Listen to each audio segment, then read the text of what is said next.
Kampala City has over the time experienced a number of incidents of collapsing buildings, all happening in short intervals. Now, just a few days ago, a building collapsed in Kisenyi, an urban village in the capital Kampala, killing 6 people on site and injuring many. Suzan Nawonga gives an in-depth analysis into the several buildings that have collapsed, but with no substantial reports so far put to the public domain.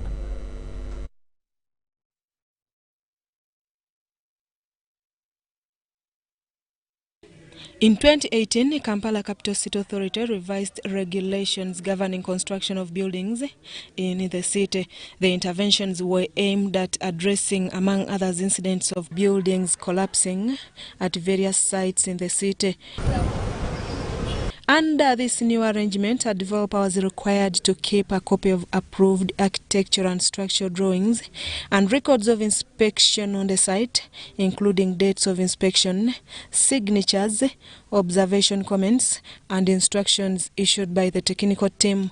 This was anticipated that the new job card would, among others, allow for improvement of professional responsibility during the course of the construction, improve monitoring of the sites, protection of workers and sites, and increase the liability of contractors handling the construction work.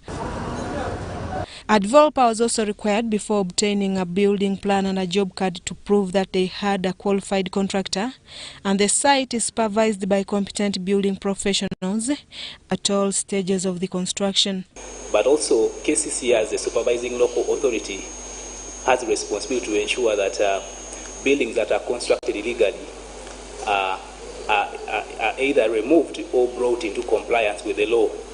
In this particular case, we see a case where the laws were clearly violated and there was no action taken. However, following continuous incidents of collapsing buildings, especially at the city center, there seems to be laxity in the implementation of workable laws.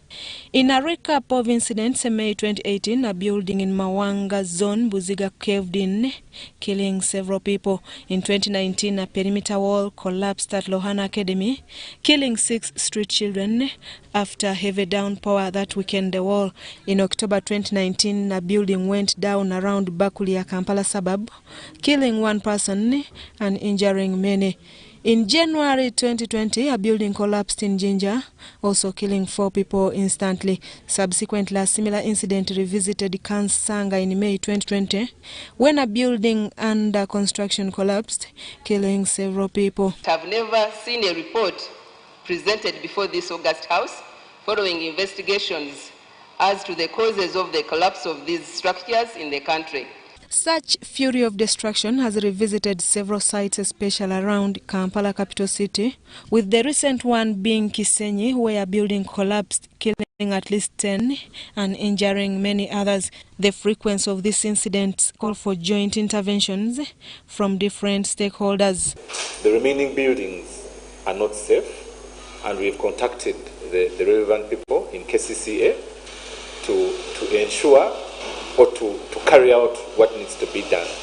To whether the bodies charged with monitoring and planning constructions, especially in urban centers, are relevant, remains an open question. We will be engaging with the KCCA on this particular investigation to understand what their challenges are in terms of enforcement, and also how we can be able to support them to build their capacity to be able to actually enforce the stop orders that they issue.